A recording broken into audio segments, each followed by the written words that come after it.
Services Management, Part 4, Elements of Luxury. The objectives of today are: define and discuss what's meant by wow service, discuss why it is important to provide a gift when you're providing a luxury service, discuss the importance of keeping the icon alive, define the three constructs of sustainable luxury, discuss the negative social effects of luxury. Selling a luxury good requires a salesperson to become a trusted confidant to a luxury buyer. The buyer expects them to be an expert, have their best interests at heart, and are willing to provide personalized service. You're not actually a salesperson, but rather a personal consultant or shopper. More sophisticated a luxury good is, the more the salesperson must be able to be seen as an expert to demonstrate how a person consume or appreciate it. At the same time, luxury shoppers become experts themselves, and they can tell whether a person knows their goods or not. Luxury consumers expect a lifetime of customer service and a personal relationship. Luxury buyers will seek out the same person who they built a trusted relationship. Therefore, it is critical to maintain a long-term staff. Without a long-term staff, it is difficult to provide the customer service that is expected by luxury consumers. The other danger is that these long-term staff can take their customers with them if they leave the job and move to another business. How would you design a program for a lifetime commitment? Can you identify a time when you're given extraordinary service? Have you ever had extraordinary friendships? What made it extraordinary? How many of you ever kept perfume bottles after they were empty? Why?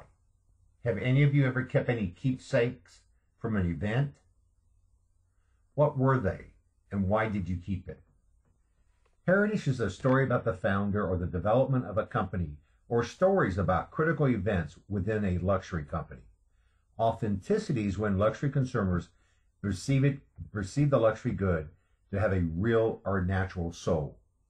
If we could make a wine by a chemical process, would it be considered authentic? Why or why not? Physical rarity, such as diamonds or a wine from a certain region in Italy. Virtual rarity is when a situation is set up to create a virtual rarity, such as a number of suites or penthouse or a loyalty program that you have been invited to join. So basically, you have created a limited number of people who can use the luxury product or service. A luxury brand must dominate their luxury consumers. For example, Apple announces once a year about their new technologies, or an expert will explain how to best consume a unique wine. Do you want to see a doctor who's nice to you or is seen as an expert in their profession? We want to give up control if we believe that a brand or person is more knowledgeable and they have our best interests at heart.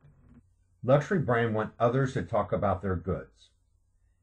If influence leaders or experts believe that a luxury good is the best, consumer will trust the brand even more. The brand should focus on maintaining the dream and not focus on bragging about their accomplishments.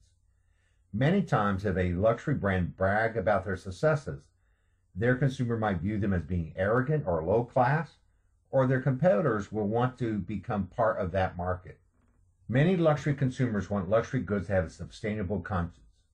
The sustainable conscience could focus on social justice, focus on key issues like free trade, or demonstrate through their actions that they care about the environment. In any product category, being a leader is much more probable than being second or third. In addition, since the luxury market could be very narrow, a luxury company who is considered the second best in a category might not be able to survive financially. How many luxury hotel properties are there in any major city? Let's use the city of Houston, for example. Which one of these is the market leader? China is in the midst of luxury consumption being seen as a negative social effect. The government is clamping down on luxury consumption by governmental officials, and private consumption is also slowing down because they do not want to bring unwanted attention. However, luxury consumption is still being done, but in a more private manner, or by traveling outside of China to consume luxury goods. The demand of luxury good is balanced by a person's wants and needs to consume luxury goods and by the norm and habits of society where the consumption is occurring. People tend to use a concept of fairness when evaluating other people consuming luxury goods. For example, if you made your money through your own work, such as creating a new company or good, most people see it as being fair that you earn your wealth and buy luxury goods. However, if you earn your wealth through corruption, this could cause to social unrest and discontent. The uniqueness of a luxury good can attract luxury consumers. For example, no one ever said that they need an iPad until it was introduced, or creating a luxury hotel in the jungle that can only be reached by a boat. Luxury brand must be more personalized and seek to solve challenges of a luxury consumer before they even know that they are having these challenges. Luxury brands should not be benchmarked against other brands, but rather be super relative.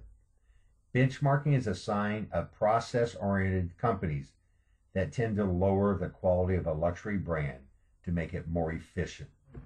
In my opinion, the overemphasis of processes and standardization has caused many companies to lose their uniqueness or a strategic position within the marketplace.